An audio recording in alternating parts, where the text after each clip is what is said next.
오늘의 말씀은 마태복음 9장 9절에서 14절까지입니다. 예수께서 그곳을 떠나 지나가다가 마태라는 사람이 세간에 앉아 있는 것을 보시고 이르시되 나를 따르라 하시니 일어나 따르니라.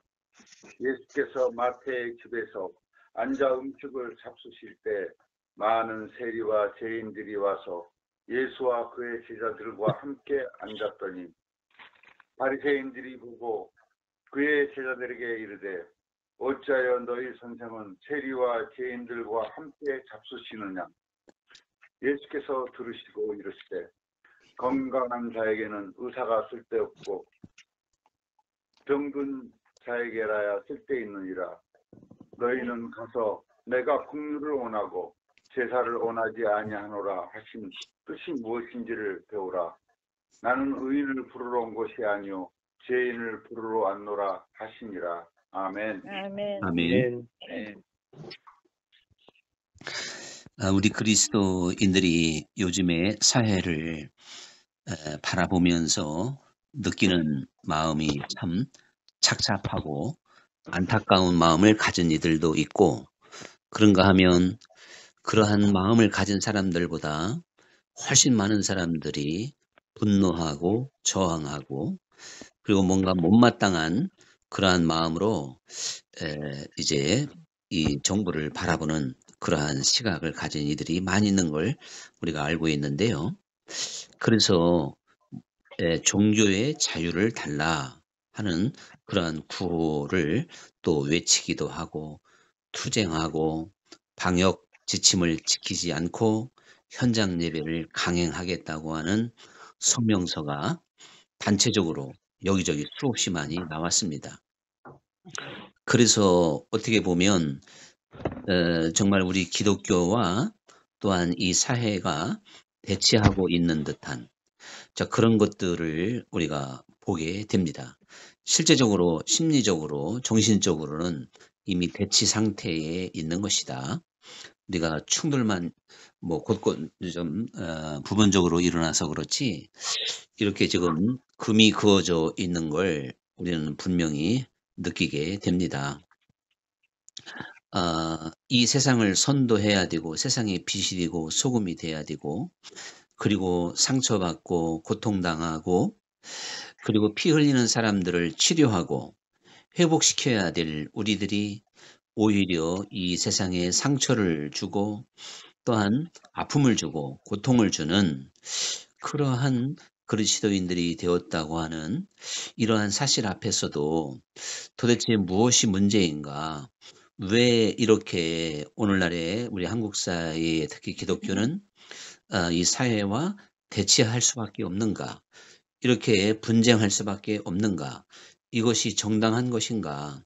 이게 일제시대 때의 신사참배의 문제인가? 아니면 우리가 군사정권 때의 독재자들에 대한 투쟁인가?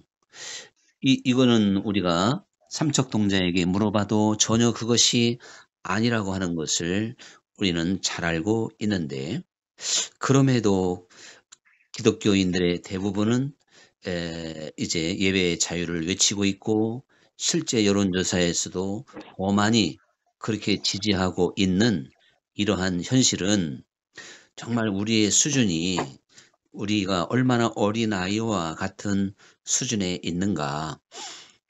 성경은 우리로 하여금 그리스도의 장성한 분량에 이르라고 말씀하셨는데 우리가 여전히 유치하고 어린아이적인 그러한 수준에 머물러 있기 때문에 발생하는 문제가 되는 것이죠.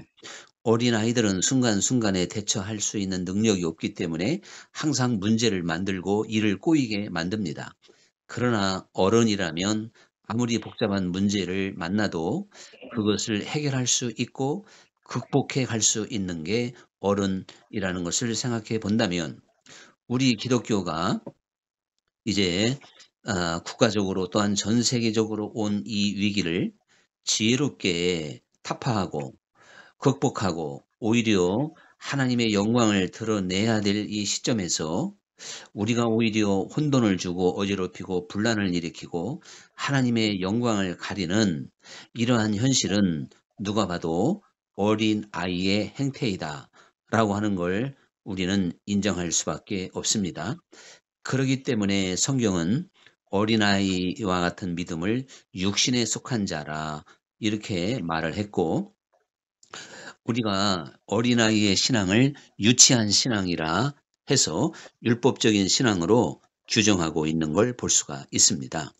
그러므로 우리는 성숙한 신앙, 그리스도를 깊이 아는 그러한 지식, 지혜, 장성한 그 믿음이 얼마나 중요한 것인가를 이 우리가 지금 당장 국면한 이 현실 속에서 잘 이해할 수가 있다고 봅니다.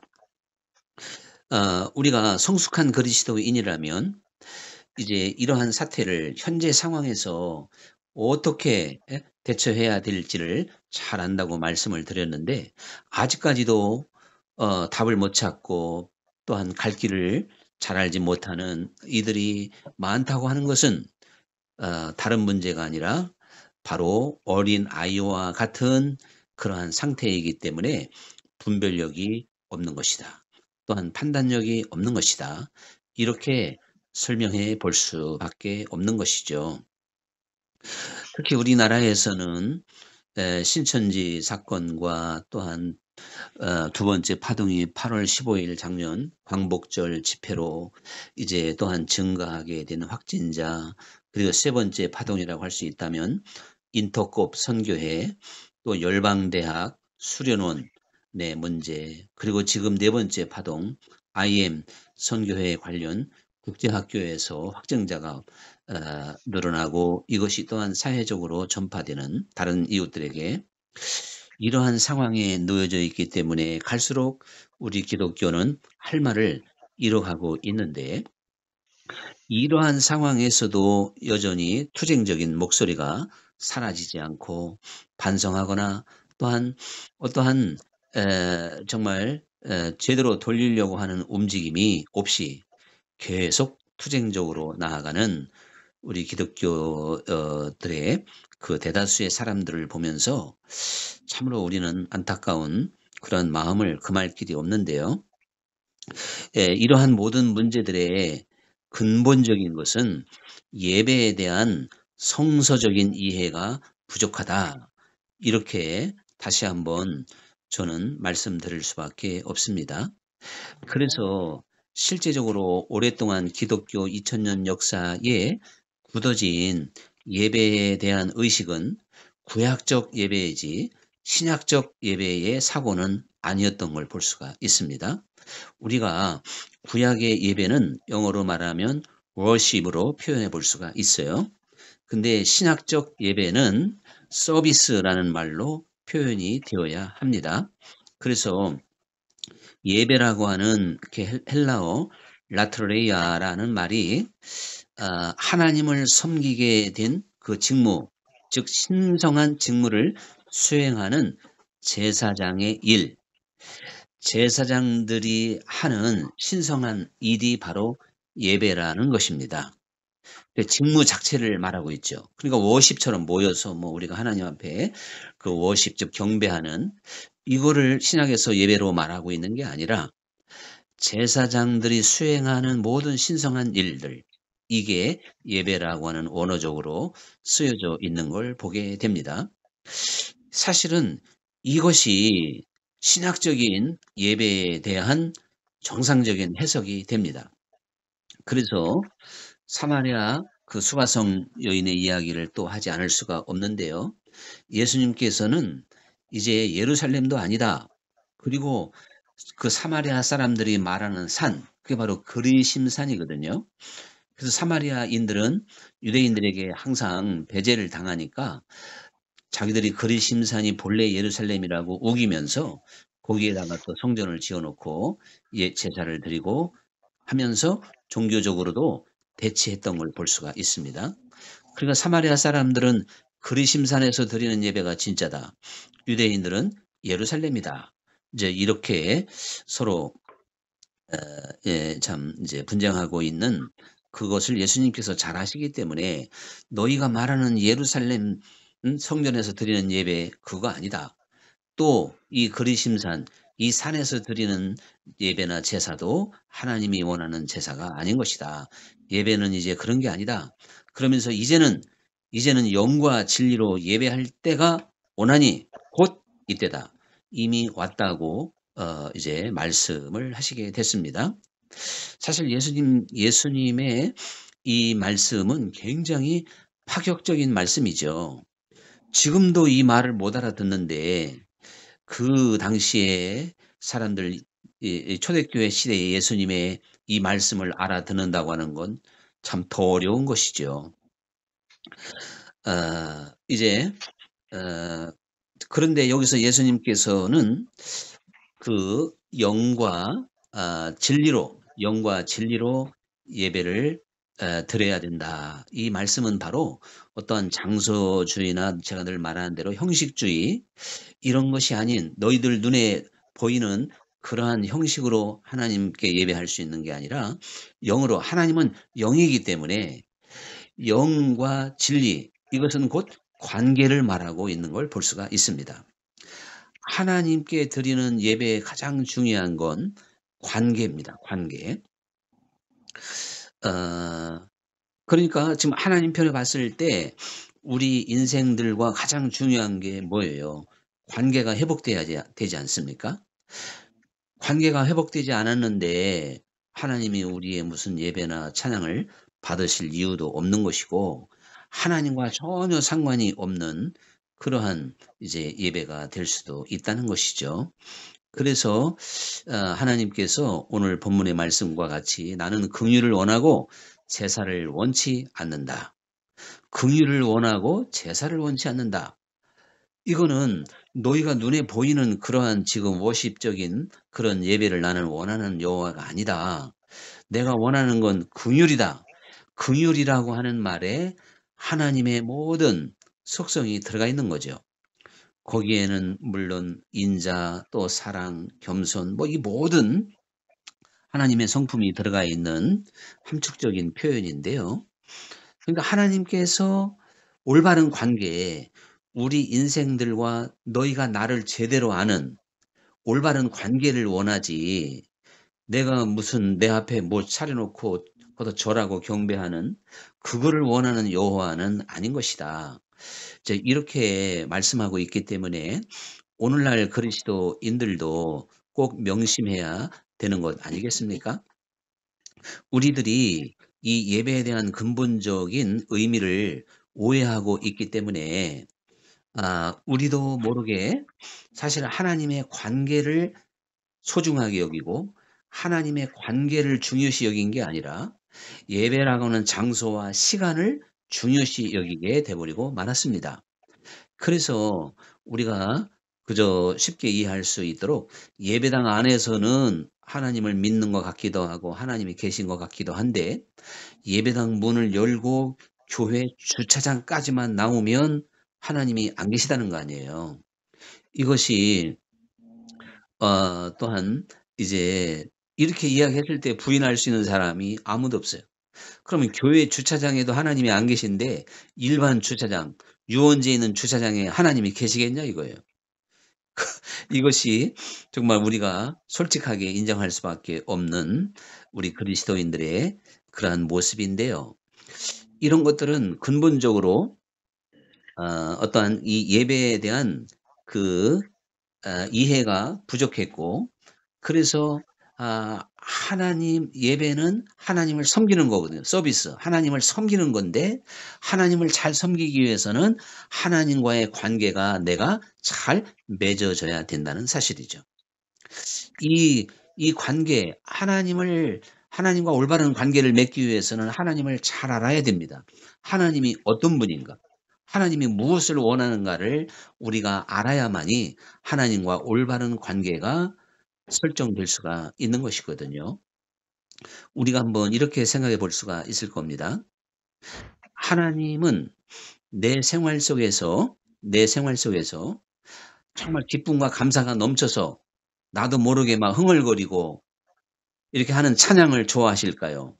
아니면 주일날 모여서 아주 그 잘 박자에 맞추어서 음정을 맞추어서 이렇게 우리가 드리는 찬양을 더 좋아할까요?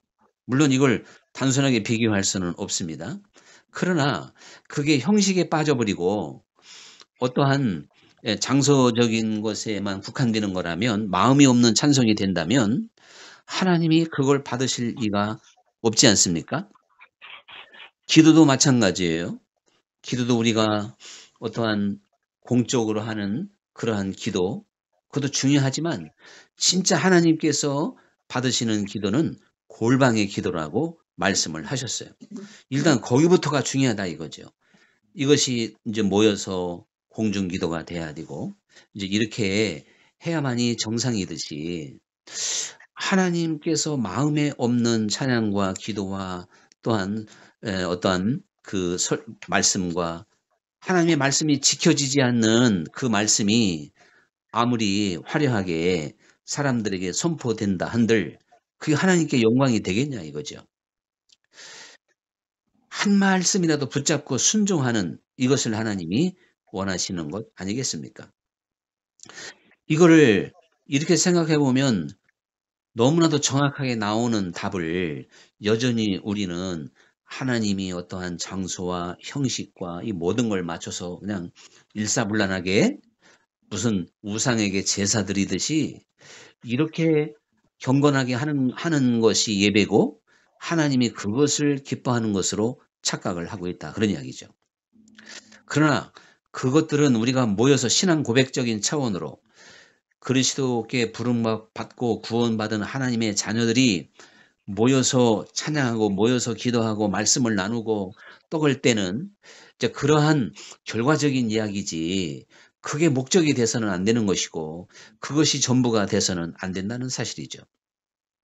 그것은 하나의 이제 고백적인 차원이고, 실제적으로 내 삶 속에서 우리가 내 삶 속에서 하나님을 예배하는 일이 구석구석에서 벌어져야 된다. 그런 이야기입니다.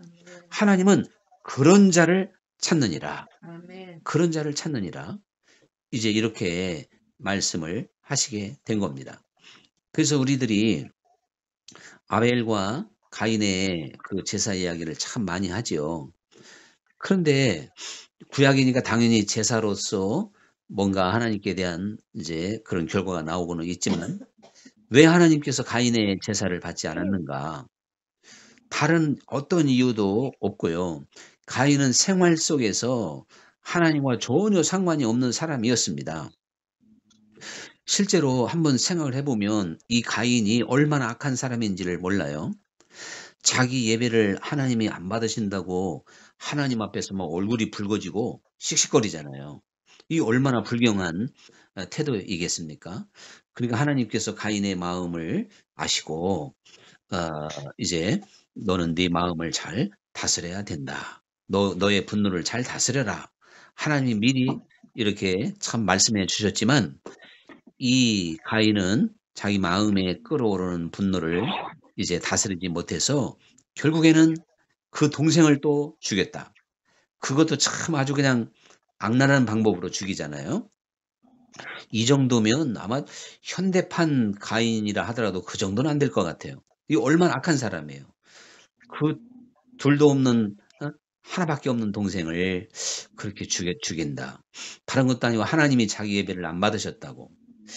이게 그러니까 가인은 처음부터 하나님과 상관없는 자가 거기서 뭐 성대하게 제사를 드렸다 그래가지고 하나님이 받으시는 게 아니다. 그런 이야기죠. 오늘날도 마찬가지입니다. 우리가 내 삶 속에서 하나님 앞에 순종하고 내 삶이 예배가 안 됐는데 모여서 드리는 예배가 하나님이 그런 거에 성는 하나님이냐? 절대 그렇지 않다는 이야기죠. 그래서 이제 우리는 장소주의와 형식주의에 빠지다 보니까 그만 예배 만능주의에 빠진 거나 마찬가지예요. 이거는 제가 좀 새롭게 만들어낸 뭐 말이 되겠습니다만은, 예배 만능주의라고 하는 게 예배 드림으로 나는 그리스도인이다. 또 나는 예배를 드림으로 하나님을 경배했다. 나는 예배를 드림으로 이제 나는 할 거 다 했다. 그리고 뭔가 죄책감도 벗고 주일도 지키고 하나님을 섬기는 것처럼 저 그리스도인이라고 하는 것을 대체하고 있다 그런 이야기죠. 대체하고 있어요. 이게 예배로 대체할 수 있는 우리의 삶이 아닌 것이고 예배로 우리가 하나님과 올바른 관계로 교정할 수는 없습니다. 물론 그 예배 시간에 찬양과 기도와 말씀으로 깨닫고 알고 이해하고 하나님을 배움으로 하나님과의 관계가 계속 정립해 가는 그런 의미로 가장 참 중요한 게 있겠죠. 그러나 어떤 하나님과의 관계가 개선되지 않는 상태에서 우리가 하나님 앞에 정말 일천번제를 드린다 한들 하나님과는 전혀 상관이 없는 예배가 된다는 걸 우리는 잘 알고 있을 것입니다. 그래서 이제 오늘 말씀도 나는 긍휼을 원하지 제사를 원하는 여호와가 아니다. 이렇게 말씀을 하시게 된 겁니다. 이것은 이제 호세아서에서도 사실 이미 나와 있어요. 나는 인애를 원하고 제사를 원하지 않으며 번제보다 하나님을 아는 것을 원하노라. 그러니까 여기 보면 너희가 무슨 번제나 제사보다 나 자신을 아는 것을 원하는 여호와다. 왜 이 말씀을 하셨냐면 1절에 보면 오라 우리가 여호와께로 돌아가자. 여호와께서 우리를 찢으셨으나 도로 낫게 하실 것이요 우리를 치셨으나 싸매어 주실 것이요. 그러니까 이스라엘 백성들이 막 지금 찢기고 상하고 이 가운데에서 이제 여호와께로 돌아가자. 여호와께로 돌아가자 했을 때 하나님이 답을 주시는 게 너희가 내게로 돌아오려면 나의 인애를 배우고 긍휼을 배우고 내가 너희들의 그 무슨 제사나 번제로 나를 내게로 돌아오는 게 아니라는 것입니다.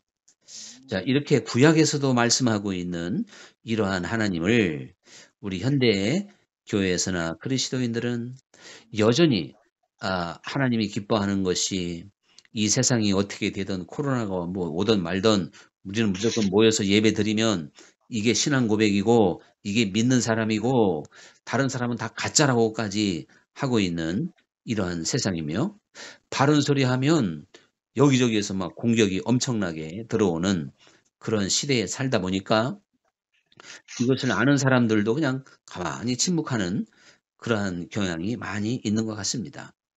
이제 사실 이렇게 우리가 예배를 소중하게 여기고 또한 즉 장소에서 모이는 또한 형식을 갖추어서 드리는 이 예배 워십을 이렇게 소중하게 여겼지만 현대 교회 예배는 여지없이 이사야서 1장에 나와 있는 그러한 책망을 들을 수밖에 없는 예배를 우리는 드리고 있었다. 사실 이렇게 결론 지을 수밖에 없지요. 뭔 얘기냐면 1장 이사야 1장에 10절부터 보면 너희 소돔의 관원들아 여호와의 말씀을 들을지어다 너희 고무라의 백성아 우리 하나님의 법에 귀를 기울일지어다. 여호와께서 말씀하시되 너희의 무수한 재물이 내게 무엇이 유익하뇨 나는 숫 양의 번제와 살찐 짐승의 기름에 배불렀고 나는 수송아지나 어린 양이나 순념소의 피를 기뻐하지 아니하노라. 이렇게 말하고 있어요. 자, 이것이 사실 오늘날에도 굉장히 도전적인 말씀 아니겠습니까? 이사야 당시도 그때는 하나님 앞에 제사 자체가 순양이나 뭐 소나 양이나 이렇게 이제 드려서 제사를 드렸던 그러한 시대인데 하나님께서 그것을 기뻐하지 않는다. 이렇게 이제 말씀을 하시고 있는 거죠. 그러면서 너희가 내 앞에 보이러 오니 이것을 누가 너희에게 요구하였느냐? 내 마당만 밟을 뿐이니라. 헛된 재물을 다시 가져오지 말라. 분양은 내가 가증히 여기는 바요. 월삭과 안식일과 대회로 모이는 것도 그러하니 성회와 아울러 악을 행하는 것을 내가 견디지 못하겠노라. 내 마음이 너희의 월삭과 정한 절기를 싫어하나니 그것이 내게 무거운 짐이라 내가 지기에 곤비하였느니라. 너희가 손을 펼 때 내가 내 눈을 너희에게서 가리고 너희가 많이 기도할지라도 내가 듣지 아니하리니 이는 너희의 손에 피가 가득함이라. 그러면서 너희는 스스로 씻으며 스스로 깨끗하게 하여 내 목전에서 너희 악한 행실을 버리고 행악을 그치고 선행을 배우며 정의를 구하며 학대받는 자를 도와주며 고아를 위하여 신원하며 과부를 위하여 변호하라 하셨느니라. 자, 이거는 제가 설명 안 해도 한번 쭉 읽음으로써 얼마든지 이해가 잘 되었을 텐데요.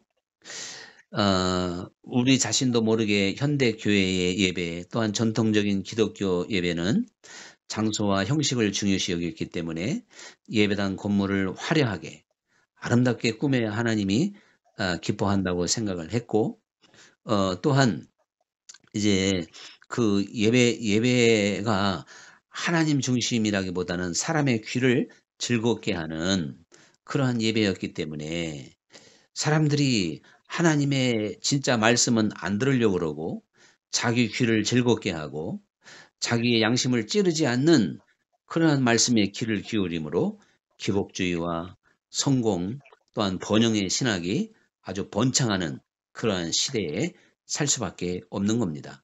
우리가 이렇게 예배를 드려놓고도 그러한 예배를 하나님 앞에 다시 회복해야 된다고 외친다면 이건 정말 이사야 시대보다도 더 엄청난 책망을 하나님께 배울 수밖에 없는 것이거든. 없는 것이 아니겠습니까? 이제 우리는 이 세상이 강도 만난 세상이 이미 되어져 있다는 걸 우리는 알아야 됩니다. 그래서 전통적인 기독교의 예배가 이제는 생활 예배로 강조되어야 될 시점이라 그런 얘기죠. 뭐 시점이 아니라 이것에 더 눈을 떠야 됩니다. 장소와 형식에 매인 예배, 워십을 하나님이 찾는 게 아니라 너희의 생활에 서비스가 되는, 즉 섬김이 이루어지는 그러한 예배를 하나님은 찾고 있는 것이다. 그러한 자를 하나님이 찾으신다는 걸 우리는 꼭 명심해야 됩니다. 그렇다면 내 생활이 예배가 되기 위해서 우리는 사도 바울이 결론적으로 말했던 것처럼 너희 몸을 하나님이 기뻐하시는 거룩한 산 제물로 드려라. 이렇게 말씀하고 있는 것처럼 우리 자신을 하나님이 기뻐하는 거룩한 산 제물로, 즉 헌신된 삶을 살게 될 때 이 세상은 이미 말씀드린 대로 강도 만난 세상에 대해서 지금 피 흘리고 고통하고 있는 이때에 우리가 선한 사마리아 사람처럼 그들의 피를 닦아주고 상처를 어루만져주고 치료해주고 그들을 이제 치료의 장소로 데려가야 되는 우리들이 레위인과 제사장들처럼 그거를 피하고 나는 피를 만지면 가까이 하면 만지면 예배 제사를 근본적으로 못 드리니까요. 당연히 도망가야죠. 그걸 보고도 피해 가는 게 구약적 제사의 그 방법이고 또한 그게 율법인 것입니다. 그러나 신약의 예배는 어떠한 그러한 제사보다도 지금 당장 죽어가는 사람을 치료하고 도와주어야 된다고 하는 것이 바로 예수님의 말씀이었고 예수님의 가르침인 것이죠. 이렇게 본다면 이 세상이 강도 만나서 이렇게 고통하고 있는데 우리는 그 강도 만난 사람을 오히려 발로 밟고 핍박하고 함께 싸우는 어리석은 행동을 하고 있다는 걸 정말 기억하고 깨어있는 사람들이라 할지라도 뭔가 기도하면서 기독교의 참빛을 비추기 위한 노력 또한 구체적인 방법을 이제 우리가 정말 내놔야 될 시점이 아닌가 하는 그러한 안타까움을 가지면서 이 말씀을 함께 나누게 되었는데요. 우리는 다른 사람은 어찌하든 우리는 하나님과의 관계를 올바르게 가져서 그래서 선행을 배우고 정의를 구하고 학대받는 자를 도와주고 고아와 과부를 불쌍히 여기며 우리 스스로를 깨끗하게 하고 또한 이제 악한 행실을 버리며 하나님을 잘 섬기는 그러한 이제 삶이 될 때 우리는 구체적으로 나타나는 모든 현실 앞에 가장 지혜롭게 처신할 수 있는 하나님의 자녀들이 될 줄로 믿습니다. 기도하겠습니다. 감사하신 아버지 하나님, 오늘 하나님이 받으시는 예배를 생각해 보면서 과연 하나님이 어떠한 분인가를 우리는 잘 알고 있습니다. 그러한 하나님과 나와의 관계가 화목할 수 있도록 우리의 모든 것들을 고치게 하시고 치료받게 하시고 그래서 온전히 하나님을 바라보는 가운데 그 능력으로 황도 만난 이 세상을 우리가 치료하고 도와줄 수 있는 믿음의 길을 걷게 하여 주옵소서. 예수님 이름으로 기도합나이다. 아멘.